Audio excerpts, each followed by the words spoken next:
Okay, so this is terrifying.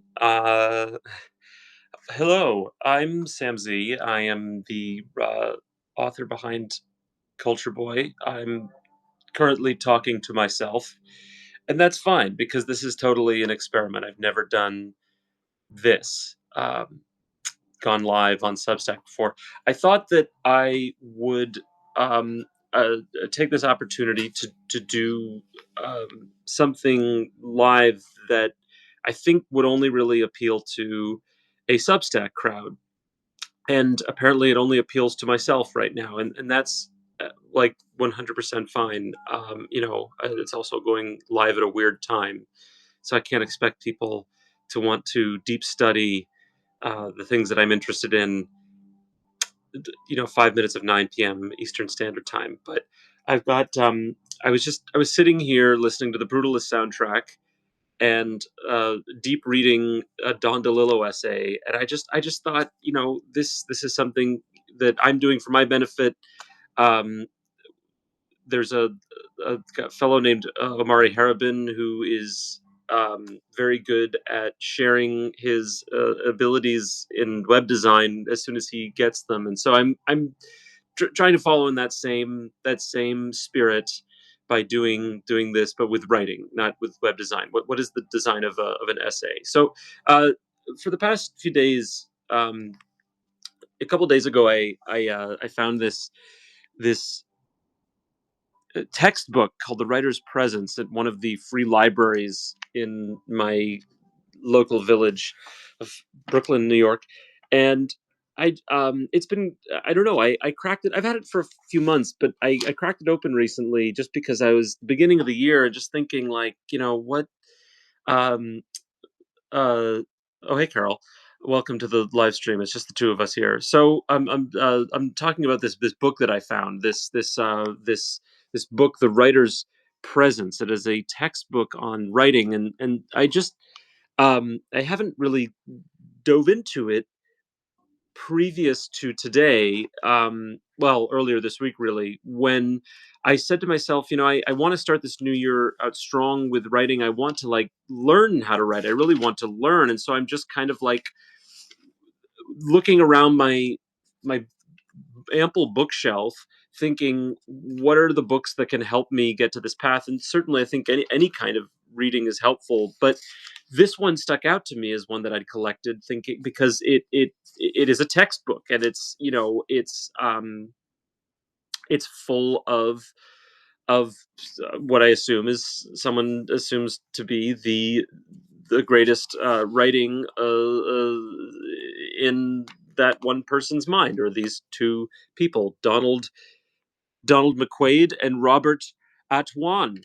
So they both believe that these works. I'm babbling a little bit, but let me get into why this is interesting to me, and then I'll actually, like, go into the essay. So what I think is the way that is great about the way that this book is laid out is, you can see, it's got great sections on the different types of writing. So I've already highlighted, the way that you would in school, all the different essays that I would love to read and learn from.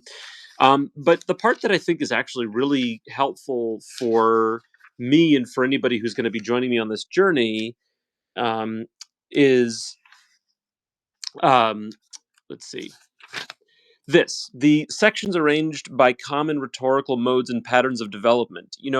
Here it's separated by constructing narratives. It shows you which essays in the collection are writing descriptions of person, places, and things, using comparisons, defining words and concepts. I mean, these are all of the tools that I aim to bring out in my writing and improve with. And so I plan to read as many of these essays as I can with these particular perspectives. On constructing narratives, I was thinking, hey, I need to learn how to do that better. I'm uh, much better at talking through stories than I am with actually writing them. So constructing narratives, and narratives that lead to a sudden insight or a decision, narratives that report facts and historical events. I read Kai Erickson's The Witches of Salem Village.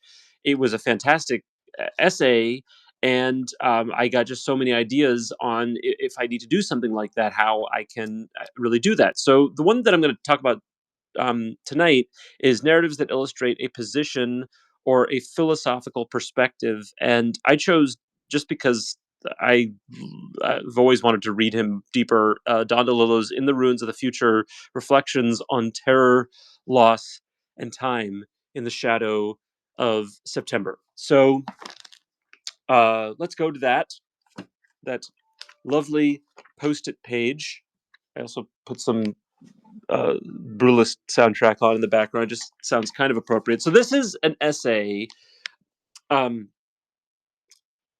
this is Don DeLillo. If you don't know Don DeLillo, he was a New Yorker who was born in the 30s, but he didn't really get big until he wrote like a bunch of different novels. And then the first novel of his, like in the 70s, I think it's probably his first novel in the 60s. And or maybe early 70s when he published his first novel, but he didn't get success until the mid 80s with White Noise, which there's a film on Netflix version of it. I really enjoyed the film. I haven't read the book, to be completely honest with you, but um, the most I know about DeLillo is what's in the movie. Um, my freshman roommate was obsessed with him, and then of course what is in this book. There's a great sort of cloudiness, and by that I mean darkness, to DeLillo that I've always kind of appreciated from afar, and I was just glad for the opportunity to go into this. So go into his sort of his darkness here. So what I'm, as I said before, with where I'm breaking this down, what I'm looking for when reading this is to look for the philosophical perspective.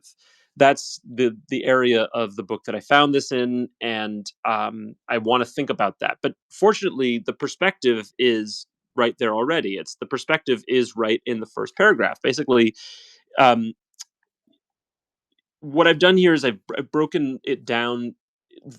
Well, I'll get to that in a second. The point is that the philosophical perspective is in the first paragraph. In the past decade, the surge of capital markets has dominated discourse and shaped global consciousness. Multinational corporations have come to seem more vital and influential than governments. The dramatic climb of the Dow and the speed of the internet summoned us all to live permanently in the future, in the utopian glow of cyber capital, because there is no memory there, and this is where markets are controlled and investment potential has no limit. So he's writing this book in December of 2001. So like basically uh, October, November, December, 3 months after September 11th occurred. Perfect sound cue. Um, so it's published in Harper's, a very literary magazine. He knows that he's going after a literary audience. A lot of this essay, you can just get the feel from it. Even though there is a perspective on it, it is a very novelistic perspective. In fact, what the preamble to this essay says is that it probably led to his later novel in 2007, Falling Man. Um, so um, yeah, you can see that his perspective here, what I've taken from it, is that terrorists want to bring back the past. That's the perspective of this sort of first section here, which he ends on: the terrorists of September 11th want to bring back the past. I mean, that just seems very clear, a perspective there. And then the second section, I believe that his perspective, and again, it's very novelistic, but I think that his perspective seems to be something like the terrorist shares a secret in itself. That's a direct quote from him. But sort of what he says in the second section is that they bring back the past, but through their terror, they are showing you who they truly are and what their perspective is. They're bringing their maybe singular person perspective into the greater world. There's this great section here in the second paragraph where he says, the terrorist, planted in a Florida town, pushing his supermarket cart, nodding to his neighbor, lives in a far narrower format. This is his edge, his strength. Plots reduce the world He builds a plot around his anger and our indifference. He lives a certain kind of apartness, hard and tight. This is not the self-watcher, the soft, white dangling boy who shoots himself to keep from disappearing into himself. The terrorist shares a secret and a self. Um, just such a great use of novelistic tools there. He's showing us that there's this um, person in a real person who lives in Florida who may be a terrorist. I mean, he calls him a terrorist, so he is a terrorist, and he's pushing a shopping mall. And I think that anybody who lived through 2001 definitely felt that if you lived through September 11, 2001, you felt that pretty quickly afterwards, that there was this fear of any of us, that there could be anybody was a terrorist. It was all over the news. Who was it? There were packages being shipped to the White House. Was anthrax back? Um, any shopping center that you went to, you were surrounded by people. Any one of them, any one of the, it could have been. You never knew who your neighbors were, and it's the same kind of fear that I think that we all have come to associate with any major horrific event that anybody around us could be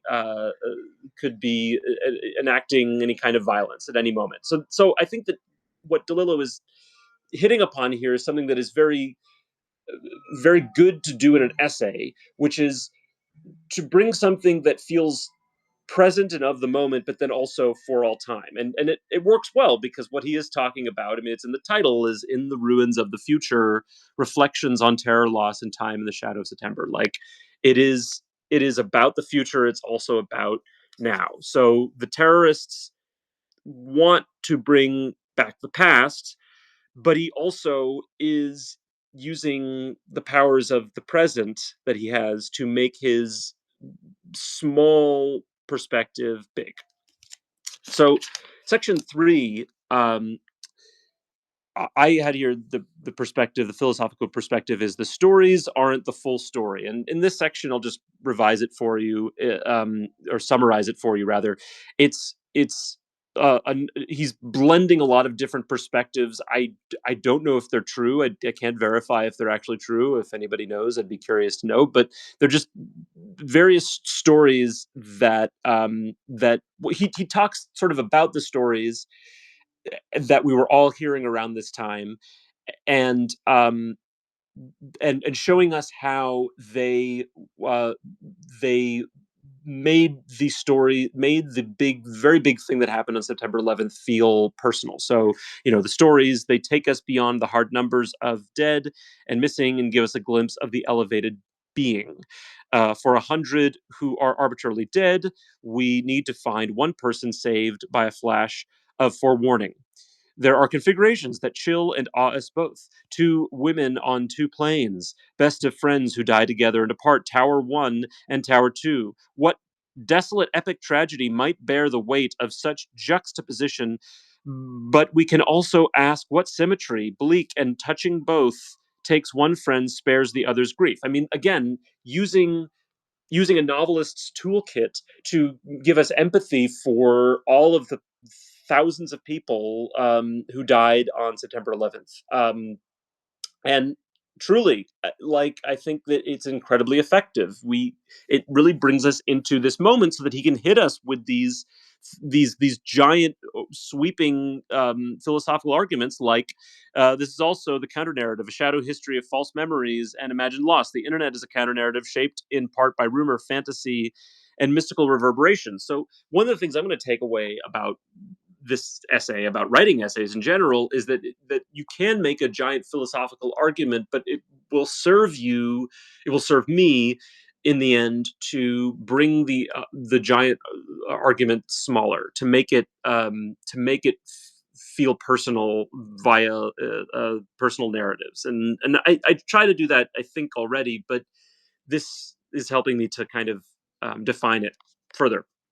So speaking of defining it further, he then, in this part four, talks about this just he actually goes into sort of novelistically, he creates characters out of each one of these narratives. And again, these could be real stories that he builds up, that he gets from people.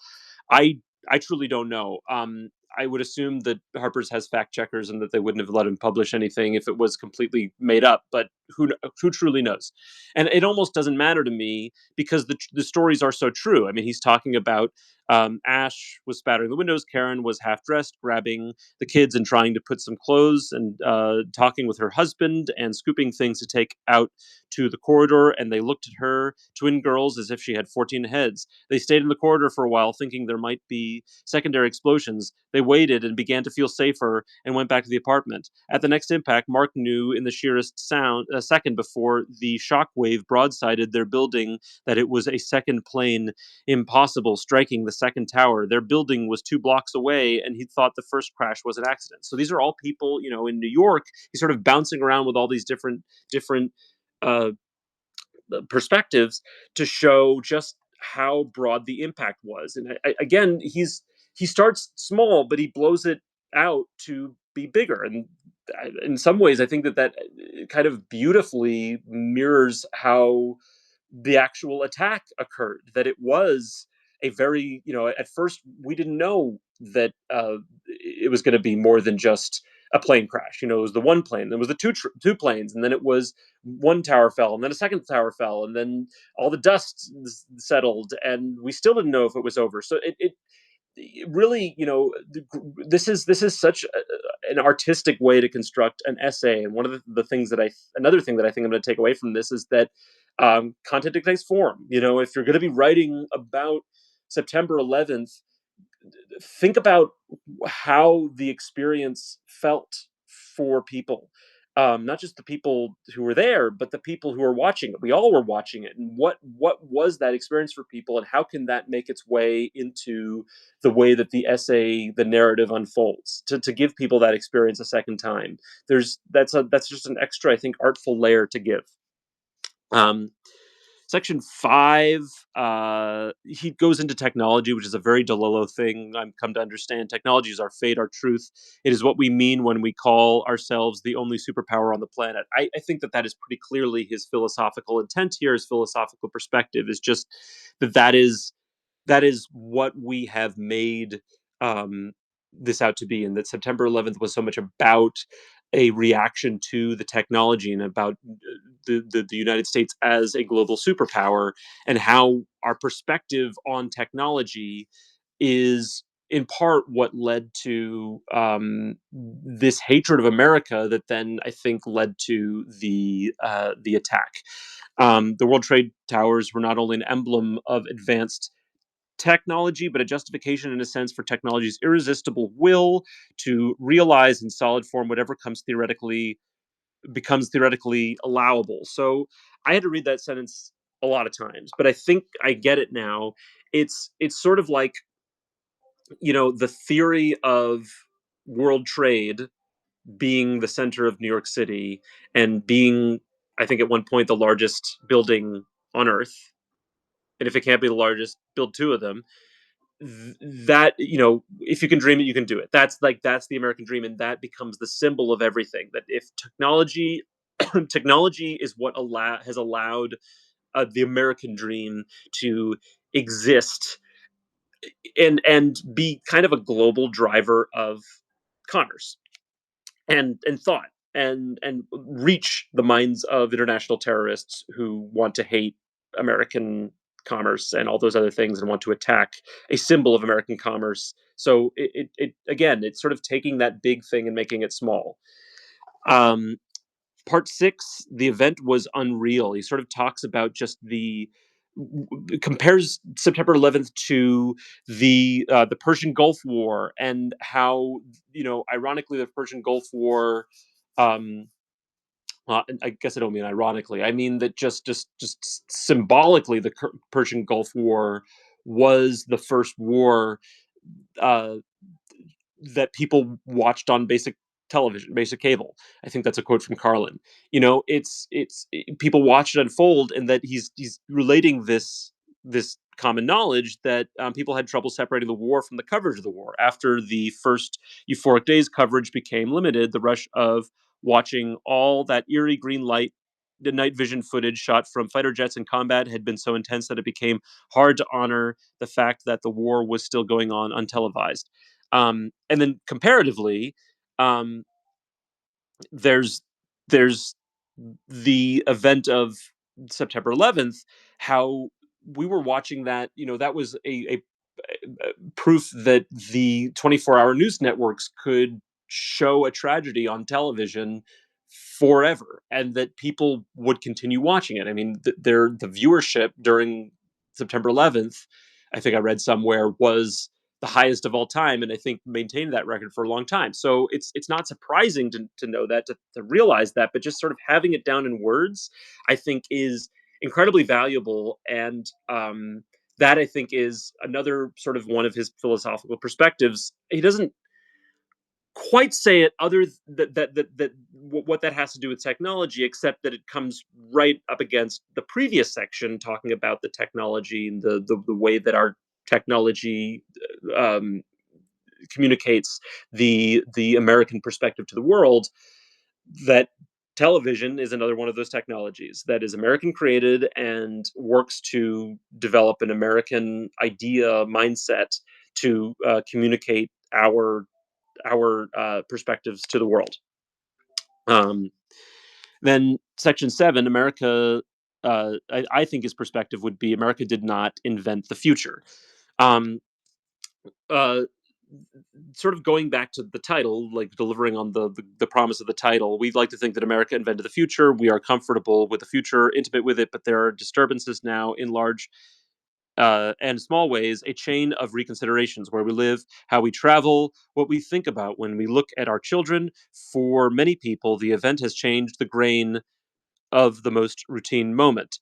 I also just love the mention of the Palm Pilot, the new Palm Pilot, because gosh, no one has touched a Palm Pilot in like 30 years. Um, 20, 25 years. I don't know. It's been a long time. So the point is that yeah, that the future uh, is something that is created. I think he's saying that there's this version, this ideal that we set for the future, and that America, largely our ability to maintain a global power is our ability to set the future. We can set the world economy against the dollar. We can make our leaders be the voice of what is to come. Anytime a U.S. president speaks about what the future is, that's going to make world headlines. The technology. I mean, we invest in our technology CEOs because they are the ones, quote unquote, creating the future. Um, I want to steer clear of being too specific, but I think that you know what I'm talking about when I say that the technology CEOs are creating the future, quote unquote. So, um, and then I love again, like novelistic passages like this, like we are breathing the fumes of Lower Manhattan. We are all breathing the fumes of Lower Manhattan, where traces of the dead are everywhere in the soft breeze off the river, on rooftops and windows, in our hair, and on our clothes. Uh, yeah, again, I can't say this enough. It's just making the tremendous experience of uh, 9/11 feel personal, feel small. It's the that phrase, "We are all breathing the fumes of Lower Manhattan." Just put that on a fucking t-shirt, because it's what the experience was. It encapsulates that giantness and that scariness into just a very small shared experience. Um, and then, of course, he brings it around to some kind of an ending. It's very novelistic. Um, the Spoiler alert, I'm going to give you the last line, so shut your ears if you don't want to hear it. But he talks about how the only location, basically, that he talks about uh, Islam, and how there are still uh, practices of Islam in New York. And then he has one moment where he notices a woman amongst a crowd who is kneeling on a rug doing a daily prayer. That I love this. She knows which direction to bow for Mecca. That the only locational guide the young woman needed was the Manhattan Grid. And yeah, that religion is what is also affected. Religion, something that maybe is supposed to dip back into ages ago, especially something like Islam, which is a 1,000-year-old religion, still is affected by modern technology, still affected by the grid of New York City, something big and something smaller. And then even smaller, this one woman, this singular person that he sees out in the crowd. And obviously, like, it's dangerous and maybe potentially offensive to end uh, this narrative about a giant act of terrorism perpetrated by an extremist Islamist group with one particular moment of an Islamist woman. I don't think that he's drawing that connection, though, specifically. I don't think, of course, we know what Islamophobia developed after 9/11 in this country, and that people had to become very careful about what they said. But I think that what he's really saying here is not to be mistaken for Islamophobia. I think it is to be seen as um, almost an honoring of the power of a religion, of a personal perseverance in a religion that allows one to see the greatness truly. And again, ending with this ending with this great line. I'll lead up a little bit to it, but the dead are their own nation and race, one identity, young and old, devout or unbelieving, a union of souls. During the Hajj, the annual pilgrimage to Mecca, the faithful must eliminate every sign of status, income, and nationality. The men wearing identical strips of seamless white cloth, the women with covered heads, all recalling in prayer their fellowship with the dead. Allahu Akbar, God is great. I I I think that's a crackerjack ending because there's really not a lot of religion throughout the rest of the essay.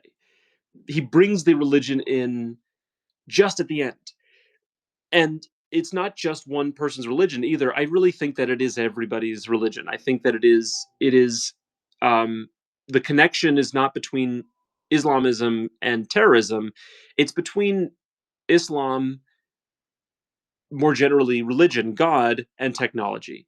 God and technology, that the technology that we've created is our God. And that God we worship every single day, no matter who you are. If you are an American, you have an iPhone out. I'm on an iPhone right now. You are on an iPhone or some version of an iPhone. We all have no choice but to bow in prayer to this capital techno capitalism that we have allowed to exist. And the essay just gives you that. And I think that it is subtle, and it is bold, and it is dark, and I even think it's pretty hilarious in some parts. Um, Makes me want to read more Don DeLillo. So this was my exploration through for the very first time through an essay on Substack Live. Thank you to the both of you for joining me during this. I appreciated seeing two people's heads while I was talking. Um, I maybe I'll do this again sometime. I don't know. I just kind of wanted to experiment with the format and also just share something that I think has been kind of um, cool and experimental to me. I hope it didn't bum you out too much. It definitely is a very deep essay. I highly recommend reading the essay. I'll give you the full name in case you want to look it up somewhere. It is Don DeLillo's "In the Ruins of the Future: Reflections on Terror, Loss, and Time in the Shadow of September." Um, and again, I'm Sam Z. You can get me at cultureboy.substack.com. Thanks for joining.